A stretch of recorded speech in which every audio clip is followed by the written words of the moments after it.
자, 안녕하세요. 이제 부동산 공법 강의하는 고상철입니다. 이제 오늘 멘토링 우리 두 번째 시간인데, 지난 시간에는 이제 처음 하는 거여서 질문하시는 분들 한 5-6분 정도 질문 답변하고 했는데, 오늘도 이제 좀 궁금한 거 있거나 지금 내가 이런 상황인데 구체적으로 난 어떻게 하면 좋겠냐, 이 상황에 꽂혀 있는 분들이 여러분이 비슷할 거예요. 뭐 4월 달에 시작하신 분도 있을 거고, 뭐 3월 달에 시작하신 분도 있을 거고, 자기 환경이 다 다르기 때문에 정확한 답변을 못 드려도 저 사람이 나랑 유사한데 나도 이렇게 해야겠구나, 이렇게 답변을 받으시면 될 것 같아서 일단 질문은 좀 여러 군데 많이 해주시면 제가 이따 보고서 선별해서 답변 드리겠습니다.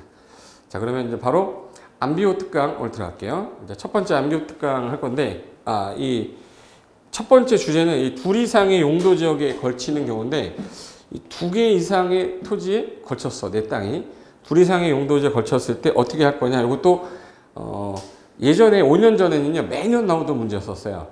매년 나오던 거였는데 지금 5년 정도 쉬었기 때문에 한 번 언급하지 않을까. 그래서 현재 하나의 대지가 둘 이상의 용도 지역에 걸쳤다. 그때는 규제를 어떻게 할 거야. 그래서 일단은 법에서는 이렇게 돼 있어요. 작은 땅이 있으면, 내가 땅이 하나가 있는데 한쪽 면은 뭐 주거지역, 한쪽은 상업지역, 뭐 공업지역에 걸쳤다. 이걸 원래 각각으로 써야 되는데 너무 작은 땅은 의미가 없지 않냐. 너무 작은 땅은 큰 땅으로 쓰게 해주겠다. 그래서 작은 토지는 가장 넓은 지역으로 규제를 받게끔 해주겠다인데, 중요한 건 그 작은 땅의 기준을 얼마로 잡냐예요.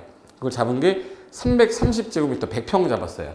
그래서 하나의 대지가 둘 이상의 용도 지역에 걸쳤다. 그럼 내 땅이, 그러면 가장 작은 부분이 만약에 330제곱미터 이하면 건축 제한을 적용할 때 면적이 좀 넓은 지역 회계 제한을 적용을 하고, 그 건폐율마저 큰 걸 따라가지는 않고 용적률하고, 걔는 자기 거 각각의 건폐율 용적률을 적용해서 가중 평균하는 걸로 돼 있어요. 그래서 일단 가장 먼저 기억할 거는 330이 기준이다. 근데 도로변을 따라 띠 모양으로 지정됐다, 이 말이 나오면 도로변을 따라 띠 모양이야. 그럼 이거는 상업지역일 때만 이거는 660제곱미터로 바꾼대요, 기준을. 그래서 항상 도로변, 띠, 상업지역 세 글자야. 도로변을 따라 띠 모양으로 지정된 무슨 지역? 상업지역. 그때는 660을 기준으로 하겠다. 이게 원칙인데 특례가 있어요.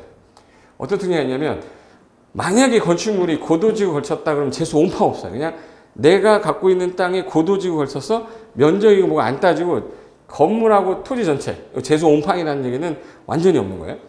건물이 고도지구, 여기서 중요한 게 건축물이 고도지구 걸쳐 있으면 그 건물하고 뭐까지, 대지까지 전부가 고도지구의 건축물 대지 규정을 적용하는데, 이 방화지구는 재수 쫌빵이라고 그래요. 쫌빵. 이거는 건축물이 걸치면 건축물만 방화지구 행위자를 적용하고 대지는 적용 안 하기 때문에 요거는 건축물 및 대지잖아요. 근데 얘는 하나 건물이 방화지구 그 밖에 용도지역 지구구역에 걸쳤다.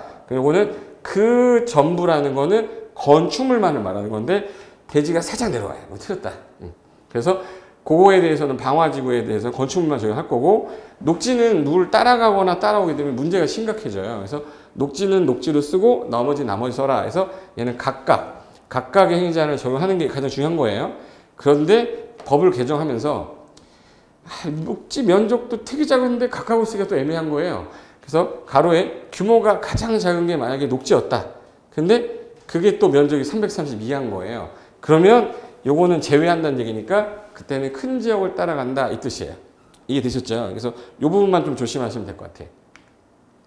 자, 그래서 특례는 위의 원칙을 적용을 안 하고 예외를 적용한다는 거니까, 특례 규정은 원칙에 따른 예외다 해서 고도지구, 방화지구, 녹지. 그래서 고도는 재수 온팡, 방화지구는 쫌빵, 그리고 녹지는 각각인데 제일 작은 게 녹지 지역일 때 330 이하면은 또 뭐예요? 또 제외된다. 걔는 또 큰 거 따라가게 하겠다, 이 뜻이에요. 그거만 정리할게요. 한번 예를 들어 볼게요. 자, 이런 땅이 있었어요. 자, 주거 상업 공업이 있었는데, 원래는 주거 상업 공업으로 써야 되는데 여기서 가장 작은 면적을 봤더니 100제곱미터인데 얼마 이하예요? 330 이하다. 그럼 큰 지역으로 써라 그랬죠? 얘는 어느 지역 따라가는 거예요? 주거지역. 그래서 예전에는 주거지역을 따라갈 때 건폐율도 따라갔었어요. 근데 그렇게 하지 말고 공업지역의 건폐율이 70이면 70 적용하고 주거지역이 60이면 60 적용해서 더한 거를 전체 대지 면적으로 나누면 가중평균 건폐율이 나와요. 그래서 그거를 적용하겠다. 현재는 건폐율 용적률을 가중 평균한다. 여기까지만 아시면 돼요. 그래서 요게 현재 공법상의 건축법에도 있어요. 근데 시험에서는 건축법이 잘 안 나오고 국토기법이 잘 나와. 그래서 330 이하면 큰 지역, 330 초과하면 각각 자기 거 행위자는 적용하는데 요거 건폐율 용적률은 요거 있죠. 넓든 작든 일단 자기 거 적용한다. 도로별을 따라 띠 모양이다. 무슨 지역 나와요? 상업. 그때는 기준을 330이 아니라 660으로 바꾼다. 그리고 건축법에서는 2개 이상 걸치면 일반적으로 과반이 넘는 지역 가요. 그러니까 면적이 반을 넘는 지역이 전체 행위자를 받는다는데 시험에 잘 나오지는 않습니다. 자, 그럼 이제 틀려 볼게요. 자, 고도지구에 뭐가 걸치면 건축물이 걸치면 제수, 온팡, 건물하고 뭐까지 대지 전부가 고도지구 행위자 적용받는데 방화지구도 건축물의 화재잖아요. 그럼 건축물에 걸치면 얘도 건축물 대지 전부 이렇게 하면 안 되고 제수 쫀빵이라 뭐만 건축물 전부에 대해서만 받는다. 결론은 대지가 없다라는 거야. 근데 방화벽 구획을 경계를 따라 방화벽으로 구획되면 바깥 부분은 그러하지 아니하다라는 예외는 있다. 녹지는 대지가 걸칠 때인데 각각 행위자를 받는 거거든요. 각각을 받는데 가장 작은 면적이 얼마 이하? 330 이하다. 그러면 그때는 각각이 아니라 큰 것 따라간다. 그거 하나만 기억하시면 되는 거예요. 사례로 한번 풀어볼게요. 자, 2종 일반 주거 700이고 1종 일반 주거 300인데 현재 1000제곱미터 땅이에요. 그럼 330 이하니까 얘는 큰 지역 따라가야 되니까 전체가 2종 일반 주거 지역을 행위자를 받는 거고 각각의 건폐율이니까 얘에다가 얘 곱하면은 1050제곱미터고 300의 용적률이 100%면 300제곱미터 짓는 거죠. 그럼 이 땅 전체에는 최대 연면적이 1350이 되는 거야. 그럼 두 개 연면적 합했을 때 1350이죠. 그럼 이제 전체 대지 면적에 대해서 자 700에다 300 더하면 1000이잖아요. 1000분의 1350이니까 용적률이 얼마예요? 그러면 가중 평균하게 되면 350%가 되는 거니까 이 용적률 아니고 이 용적률도 아니다. 135%다.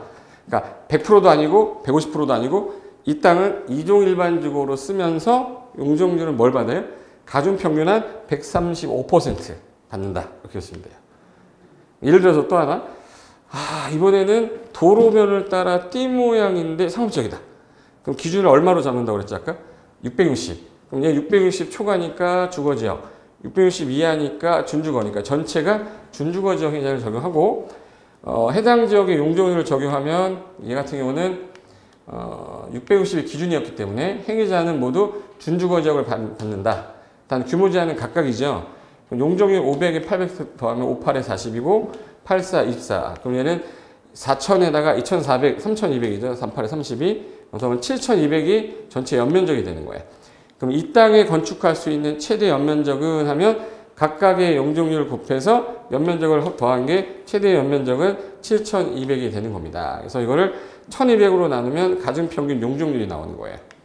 그래서 이런 식으로 공부를 하는 건데 두 가지 유형이었어요. 계산 문제 유형이 나오면 아까 전에 했던 최대 연면적을 구해라, 최대 건축면적을 구해라. 요거 아니면 말로 써가지고 건축물은 고도지구 걸치면 건축물만 고도지구 받는다. 이러면 안 되죠. 그럼 방화지구일 때야. 그래서 그거만 조심하시면 이 문제는 충분히 풀 수 있을 겁니다.